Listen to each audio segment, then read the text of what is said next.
Good evening, ladies and gentlemen. Welcome to CHI, your host Odysseus. Now, the World War II genre has had the greatest and longest lasting success at the Oscars. But every war has had its fair share of attention, and that's especially true for the War on Terror. Now, two of the most notable directors of this genre include Catherine Bigelow, I don't know how to pronounce that, and Peter Berg. The latter of which will be taking a look at one of his offerings with the rather on-the-nose title. Based on a novel by the same name, Lone Survivor focuses on the true events of the failed Navy SEALs mission Operation Red Wings. First and foremost, I have nothing but complete and utter respect for our armed forces, and any criticism I make is directed at the movie and not the men and women of our military. So, without further ado, Lone Survivor. That's a god-awful title. We open with some video of SEAL training, and while it's interesting to watch, it kinda betrays the nature of this being a movie. We know that the events are gonna be dramatized, so why even call this based on a true story? If you want the true story, then read the book or watch a documentary about it. Also, I love how it puts based on a true story after the credits, as if it's something to be proud of rather than an excuse. So we actually open with a Navy SEAL, played by Mark Wahlberg, being evacuated and receiving medical attention. And as if the title wasn't enough, it gives away who the Lone Survivor is! Hey, it's a movie called Lone Survivor, and it's gonna be one of these four guys! Well, which one is it? This guy! 5 minutes, people! 5 minutes, and the movie already gave up. Amazing, just fantastic! 3 days earlier. Okay, let's make like the Navy SEALs and push through this lost cause. Are SEALs known for keeping guns under their pillows? Or was he hoping that the gun fairy would come along to give him money? Montage time! And we do get some bits of character, like, they like to exercise and talk to loved ones. So there's that. Even though they're supposed to exercise to stay fit, and who wouldn't want to talk to their loved ones if they're overseas, and it's the best we're gonna get for a while, people. Just hold tight. Listen up.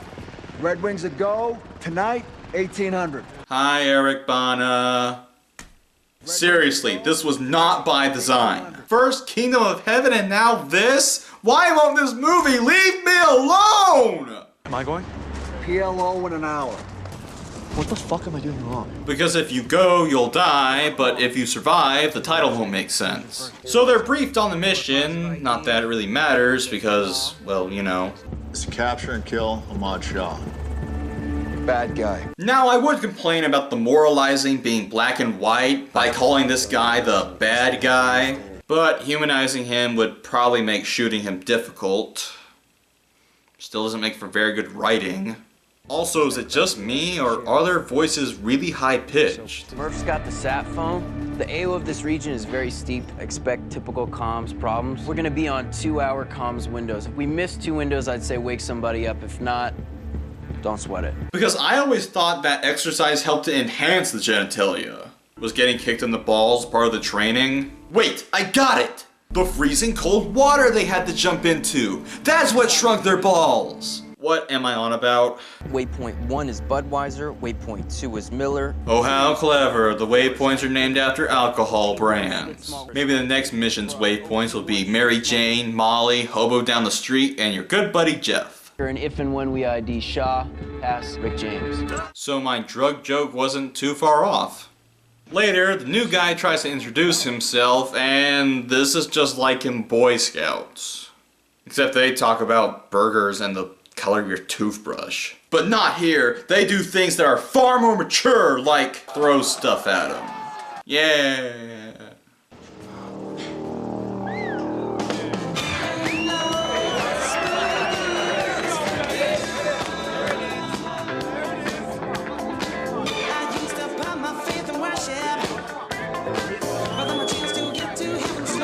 There we go. 3 things. 1. This is the weirdest gay strip club ever. 2. Magic Mike, this is not. 3.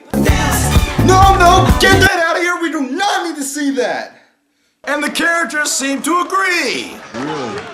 bad. Dude, that was traumatizing. Can we make a vote to push him through? Because I can't see that ever again. Seriously, Marky Mark helped to produce this! Why would he let this happen? Well, forget about that now, because we got a trailer moment. Been around the world twice, talked to everyone once, seen 2 whales fuck, been to 3 world fairs, and I even know a man in Thailand with a wooden cock. You know, I kind of wish they didn't change it for the trailer. You know, just to see what happens. So they set out for the mission, and what is this guy doing? I just don't know why anyone would do that. It's just, you never know. So they make it to the LZ and hike on till morning. Ah, memories. Oh wait, I haven't given names to the others, have I? Hold on. John Carter, Ashton Kutcher, and that guy from 310 to Yoma. So they contact the base, and Hector's team is ready to fight the Greeks. So Marky Mark and the team hunker down to wait. So, 100 bottles of beer on the wall, 100 bottles of beer.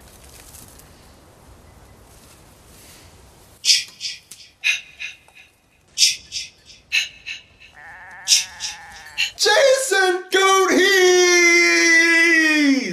No, it's just some goat herders, and then things go south and they can't communicate with the base. Plot convenience. So they have to make a decision. The way I see it, we got 3 options. 1, we let him go, hike up. Probably be found in less than an hour. 2, we tie him up, hike out, roll the dice. They'll probably be eaten by fucking wolves or freeze to death. 3. We terminate the compromise. Or, you know, duct tape their mouths, tie their hands, and then let them go. That way they get down the mountain and half the time they can't yell for help and you do no damage to them. And don't tell me they don't have the resources to do it. These are Navy SEALs. They come prepared. And as far as war crimes, restraining them does not count as an attack or taking hostage of, so it would be fine. Though if I am wrong, feel free to correct me in the comments. If it's really that important to you. Also, this true story has some inaccuracies. The book says that out of the 3 herders, one of them was a teen, while in the movie, 2 of them are. Now you might say that's a rather pointless change, but remember, they're innocent goat herders. That's not reason enough to sympathize with them. We need 2 of them to be young people. Now you can sympathize with them. Also, they point out that there may be 200 insurgents down there, though the after-action report puts it around 35 at most. But the book places it around 200, and who knows who's right. So they let them go, and they need to get to the top of the mountain to get a stable connection. Typical dial-up. They reach some false summits, and then they encounter the enemy.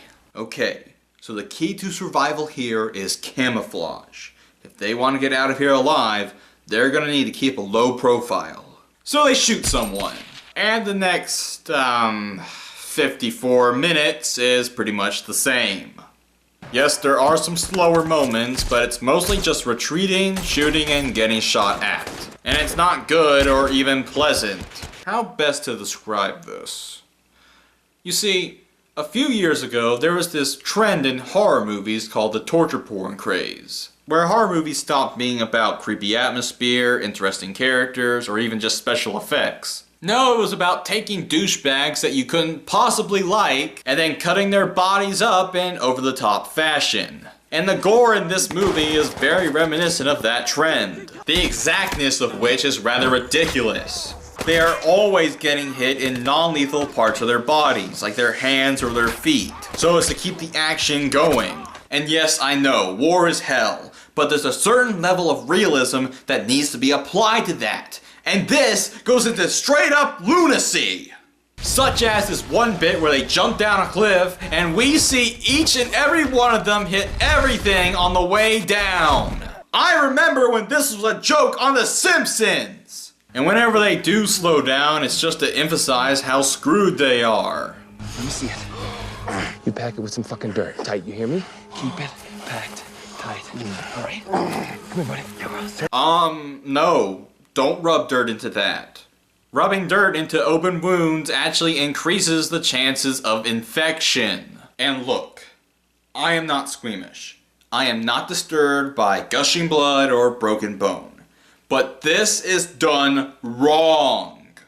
And it has to do with it being based on a true story. If you're going to ground your movie in reality and have it based on real people, you hold it to yourself to be realistic. And these guys have no personality. They're the most generic suckers outside of a stormtrooper. I even have trouble telling these guys apart physically. And I'm not racist, I swear. I mean, Ashton Kutcher has a fiance that's kind of bossy.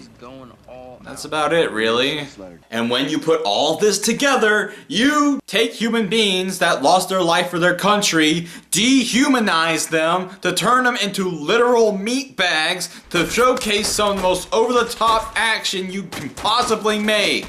Imagery like this belongs in an anti-war movie. But here it's in slow motion and it's lovingly framed and it's shown just like how a movie that indulges in action would show it. This movie is not interested in the SEALs themselves, it's interested in how they die. Another movie would showcase their strategies or their training, but here, all they do is just run and get shot. Look, I can complain about this more in the conclusion, so let's move on.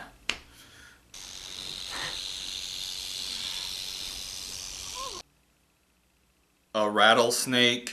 Rattlesnakes do not exist in the Asian wilds. They live almost exclusively in the Americas. I didn't even have to look that up, people. That's just basic knowledge. So then Hector shows up and then he's shot down. Ironically enough, the guy who fired that rocket was named Achilles. I can't believe I just made that joke. So now Marky Mark is the lone survivor. Don't worry, as long as he can contact Gene Hackman, he'll be fine. Also, another inaccuracy. In the book, Marcus Luttrell could not walk due to numbness and pain in his legs. And he basically had to crawl about 7 miles. Whereas here, yeah. He then runs into some villagers who remarkably take him in and even start a firefight to protect him. I might not know who these people are, but I definitely give them a thumbs up. And just in case you weren't convinced that this movie cares more about action than anything else, this firefight did not happen. But it does get the attention of the Americans and they evacuate Marky Mark. If only the audience could be evacuated from this movie. It's almost like this movie went out of its way to be insulting. Why is it even an action movie to begin with? Why couldn't it have been a character study on, I don't know, the lone survivor? This whole movie could have been like an opening scene or a first act, or it could have been like flashbacks that he was having with his post-traumatic stress disorder. But no, it's just gratuitous, over-the-top action that bases itself on a true story in order to get some attention. I know that Peter Berg is better than this. Why is he... Forget it. And I implore you people, read the book or support the foundation, just don't watch this movie. In conclusion, if you like your war movies to be like a porno, then don't expect me to be your friend.